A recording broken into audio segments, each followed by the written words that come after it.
So I've been here in Rarotonga for the last month, learning what our partners Kōrero O Te Ōrau do. It's holistic. It includes religion, culture, conservation, and science. It seems very complicated, but what we've been doing is really breaking down what they do into these discrete parts, because really, KO does many things over and over again. It's this long-term investment. And we call these actions building blocks. We call them building blocks because you can add them together. You can do education, science, agriculture all together. You can do it independently. You can do it year after year, so you can put the blocks on top of each other. Or you can take these activities to the other islands, other countries, and do basically the same thing. So what we've been doing here is trying to figure out, what is a building block? What's the unit of a building block? How much does a building block cost? And then how is it replicated? How do you take it to a different country? And then how do we explain it to a donor so a donor understands what it is they're supporting?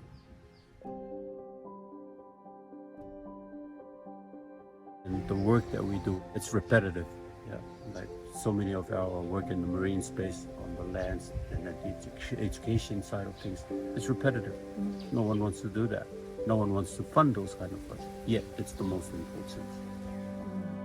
The building blocks concept really reflects the fact that to do conservation in a holistic way, you have to do the same thing over and over and over again. You have to build efficiency. You have to keep the environment healthy. You have to engage young people and keep them engaged. And these actions happen over and over again. So in order to be successful as a conservation organization, you have to be able to fund these actions over and over again. And if you want to scale up, you need to be able to say what you're going to scale.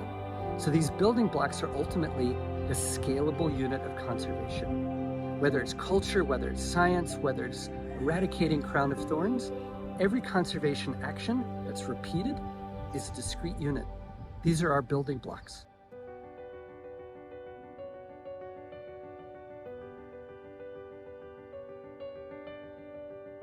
The crown of thorns is one of the biggest challenges to the coral reef on Rarotonga and throughout the Cook Islands. Our partners KO work about 100 times a year going out and trying to collect these crown of thorns. Each one of these trips to the reef is a building block. We know how much it costs, we know who's involved, and we know what's achieved. But that tells you the deeper environment, which is the most important area for replenishing the lagoon, is gone already. So being in the water, doing monitoring, that's almost as important as taking the tarame out. If you're not there, you don't know. That's right. Tarame outbreak is really an indicator of what we are doing on land in terms of development. In particular, it's the amount of nutrients that's coming from all this development on land that's entering the marine environment, and it's becoming the fuel for the outbreak. When you have a lot of tarame on the reef, it kills the reef. So what we are really doing in terms of removing the tarame is we're bringing all that nutrients that originated from the land back into on the land and use it for agriculture purposes.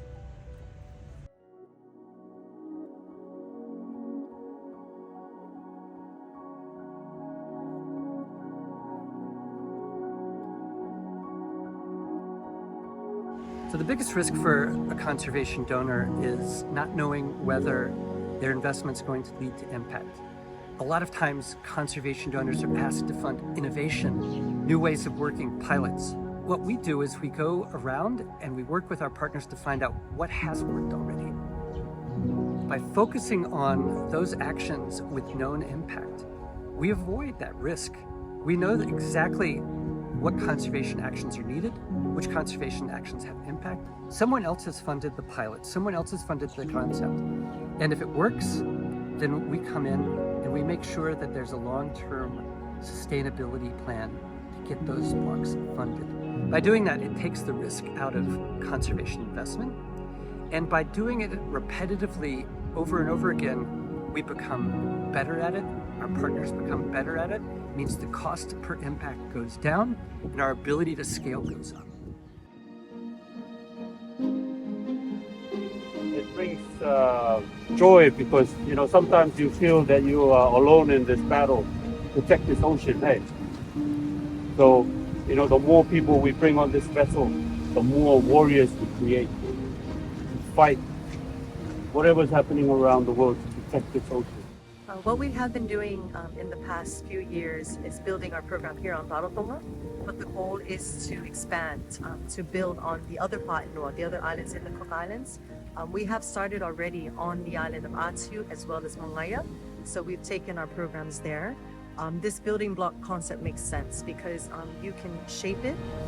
It's tangible in that way that a donor can see this is what I'm funding, and I can do that at another location. I can scale up. I can add more blocks at this location. I could take it to another. I could potentially take it to another country.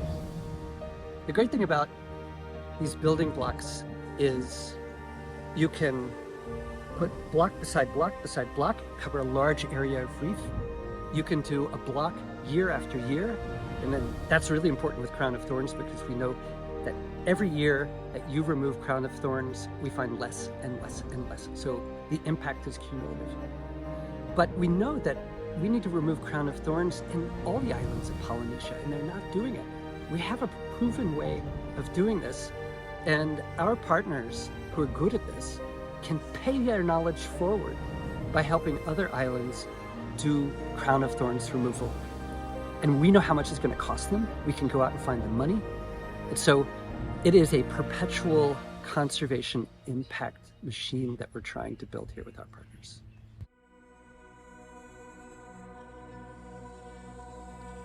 The team at Moonjelly has been in the boardroom. It's been in the highest levels of government. We've published influential scientific papers. We've spent thousands of hours underwater. We've lived and worked in more than 60 countries. We have amazing networks through business, technology, science, the UN. We serve on advisory boards around the world. And we spent the last 2 years thinking hard about everything we've seen in conservation and asking the hard questions about why it's not working. Why is it that conservation as we do it today isn't enough? And after 2 years, we realized that the biggest problem is that we're not funding the people who already have the solutions to most of the challenges that we face in conserving, protecting, and restoring ocean ecosystems.